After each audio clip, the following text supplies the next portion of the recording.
What's up, guys? It's Hokage Pue here, and today we need to talk about my Persian brothers, the fan base of Team Melli, how they are such overdramatic drama queens, little babies, and I'm gonna talk to you about why they're wrong and why Amir Galanoy still needs to be given more time, why we shouldn't sack him, why sacking him is the most brainless decision we could do right now for our preparation of World Cup 2026. And we're going to talk a little bit about why they're mad, which is the North Korea and Kyrgyzstan game. So let's just start with it. So North Korea and Kyrgyzstan, we didn't fight them. I mean, we fought them on the pitch. You know what I mean? But let's not be cringe.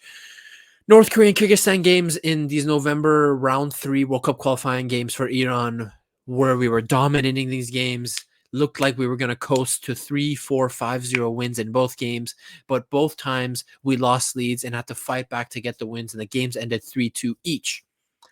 And because of these two games, because of just these two games, Iran fans are now going online. Team Melli fans, oh, Amir Galanoy out. Amir Galanoy, this is the worst Iran I've ever seen. We deserve so much better. Acting like spoiled little babies, acting like spoiled rich little kids. And I just sit here, my brain can't compute the mentality of this fan base. Why are we entitled to being so good? Why is Iran why do we think this Iran team? Why do we think that Iran why do we think Team Melli it has these such high standards? The Iran team, this same federation, this same national team that hasn't won the fucking Asia Cup in since the dinosaur. You guys, Team Melli has not won the freaking Asia Cup since dinosaurs were outside of my window, fucking on the lands they used to freaking roam. We haven't won an Asia Cup in forever. I don't think we've even won one in my mom's lifetime. So let's hold on. So in Asia Cup, we haven't won in like 1,000 trillion years. And Amir Galanoy, since becoming coach, has given us our best moment in Asia Cup history, in recent Asia Cup history for Iran. And that's out coaching Moriyasu in that Japan game in the quarterfinal. The Iran team outplaying Japan for 80 minutes of that 93-minute game. Us getting that big win, finally getting that big win against Japan in Asia Cup that eluded us for so long. Amir Galanoy gave us. Don't get me wrong, the players played amazing that day. Amir Galanoy made correct subs and coached that game brilliantly. His tactics were spot on. And since Amir Galanoy has been the coach of Team Melli, right? We've lost once. We have lost once. And I'm going to say it right now, and I'm going to stand on business. I'm not kidding around. His one loss was that fluke Qatar win in the semifinals of Asia Cup. That fluke win Qatar got when Akram Messi decided to score that banger, and that Almos Ali goal was so fortunate. The guy was looking to shoot. I forget who shot it. The guy was looking to shoot, and Almos Ali, who wasn't even paying attention to the ball perfectly trapped into his feet, and he finished the goal. Fortunate. So I'm saying that was a fluke loss to Qatar. That was. I really believe that. So Amir Galanoy has given us the best moment in Asia Cup that Iran has in their recent history. He is cruising in World Cup qualifying right now. Top of our group, gonna qualify for World Cup 2026. And he's lost one game. One game. Now I understand these Kyrgyzstan North Korea games 3-2. But let's look at the real issue here. The real issue is defense. The real issue is defense because at least in these North Korea and Kyrgyzstan games, Iran showed that they're still an attacking force. They can create a lot of chances and score a lot of goals. Hence, we scored 3 goals in each freaking game. In that Qatar game earlier in October, we smashed them. We pooped all over them. Feces. And they're showing us that Amir Galanoy is getting a lot out of this attack. He's starting Gaidi sometimes. He's starting Golizada sometimes. Obviously, Taremi and Osman, are going to be our main guys in that attack. But Mohebi and whoever else, he is giving them chances. He is giving people the proper amount of chances to earn a spot in that attack, earn a spot in that midfield. It's the fence. Now, I understand the crybaby Iran fans' complaints that, Why? Why do when we score a goal we don't have the composure? Why?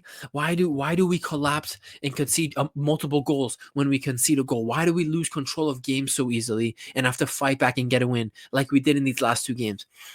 And this is where we need to, you guys, Iran, Team Melli fans, listen to me. We have to look at ourselves, look at our skin color, look at our blood. We have to take a deep dive into our genes because I'm sorry, guys, Iran.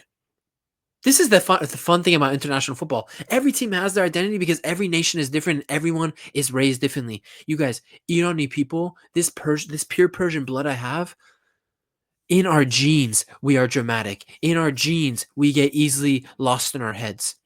We are highly heated, lost in our heads, over dramatic wieners. That's what we are. That's that Persian blood. We're drama queens in our blood. We get heated. That's in our genes, man. And so obviously our defense, that's my excuse. How they lose their heads too easily. Whoever's playing in the back, Kanoni, Shoja, whoever's back there, Hasbavi, whatever, right? Yeah, Hasbavi plays in the. I'm losing my head right now. I'm in the middle of my thoughts. They lose their heads because that's in our blood. They don't stay composed. I literally look at them on the field when we concede a goal, and I think they're losing themselves. You could literally watch in real time the defense collapse. No one is keeping their position, and they get overwhelmed because that is in our blood, guys. That is and if you think that's a stupid rationale, you say Hokage Puya. What are you talking about, right? You guys. Growing up, I would go to my dad's Saturday pickup, Irani pickup games here where I live. I'm not going to reveal where I live, although I think I already revealed where I live in other videos. But I would go to his Saturday pickup games growing up. It was the Irani pickup festival. 50 Irani guys would come in. They would play 25v25 on a big field. You guys, the defending I see from this Iran team sometimes, I kid you not, is the exact same defending I would witness in those Saturday league Irani pickup games that my dad would go to. Honest to God. So when I'm looking at that defense, the way they capitulate easily, I'm not surprised because truly, I think in our blood, we cannot create players that can be composed in the back like that. I don't think we can. I don't think we can. And I certainly don't think we could create 4 guys to fill a back line to stay composed. So this is just the downside of this Iran team. Now, if you want to complain, if you think that reasoning is BS, I don't care because I've seen it in real time at my dad's pickup games, and I see literally what I see from my dad's pickup games in this Irani defense. I see it. No matter who plays in the back, Shoja, Kanoni, Mohammadi, all these guys. I see it all. I really see it all. And I think this is the reason why people miss Carlos Queiroz, because Carlos Queiroz would make us defensively compact and hard to get scored on. He would, but he would sacrifice too much in the attack. He would. Now, Amir Galano is getting a lot out of the attack, and he's struggling to figure out the defense. And I say, give him time. We're cruising through World Cup qualifying. We're going to have a ton of games leading up to the World Cup in 2026. I am confident he could figure it out to a point where we can actually contend Iran as Team Melli as a team to get to the knockout stages finally in the World Cup, especially in this new extended 48-team World Cup where I think there's going to be a round of 32, a round of 16. So an extra round. We have to make it. We have to make it. And I think Amri Galanoy will get it. He's getting what he can out of the attack, right? The midfield I don't think is too much of an issue. Ezatollah and whoever's in form play next to him. It's in the back. And the thing that frustrates me with Iran fans is they act as if Iran is La Masia. They act as if Iran is FC Bayern Academy, Spain, Germany, Argentina. Like they're acting like, oh, okay, drop Shoja, drop Hosseini. Who do you think we have in the youth system? Do you think we have Kubarsi, Upamecano, Konate? We don't. You guys, Shoja and all these guys, this is the best we got. And if you're going to sit here and try to big up a Persian Gulf Pro player to me, I don't want to hear it. Because they play in the Persian Gulf Pro for a reason. So at the same time, when you look at our back line, temper your expectations because yes, I know we have some defenders that play in Europe, but a majority of them are fullbacks. Our center backs for the last decade or so have mostly been playing in for Persepolis, Istiklal, in the Persian Gulf Pro League. And I'm sorry, The Persian Gulf Pro League, guys, is a garbage freaking league. It is a reason why there is a reason why I do not give a second of my attention to Estekhlak. Oh, Estekhlak versus Persepolis, who's gonna win? This is why I don't give a single ounce of attention to Persian Gulf Pro League, because it sucks. The players that play in that league typically suck, which is why it's so important to get the Gayadis and Golizadas and all these guys out of the Middle East and into Europe. This is the next step for Iran.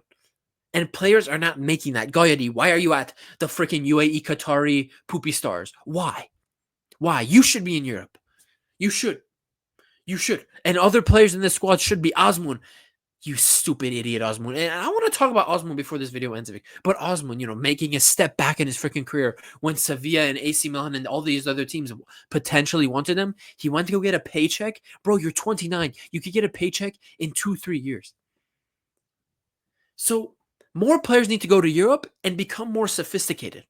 Until that happens, I still have a tempered expectation, a realistic expectation for the Iran team and Amir Gadanoy, and I think they're doing very well. I'm going to drop my AFC review after this video later tonight. So watch my reaction to the group and everything, but we're top of the group in Group A, and we're going to easily make it to World Cup 2026.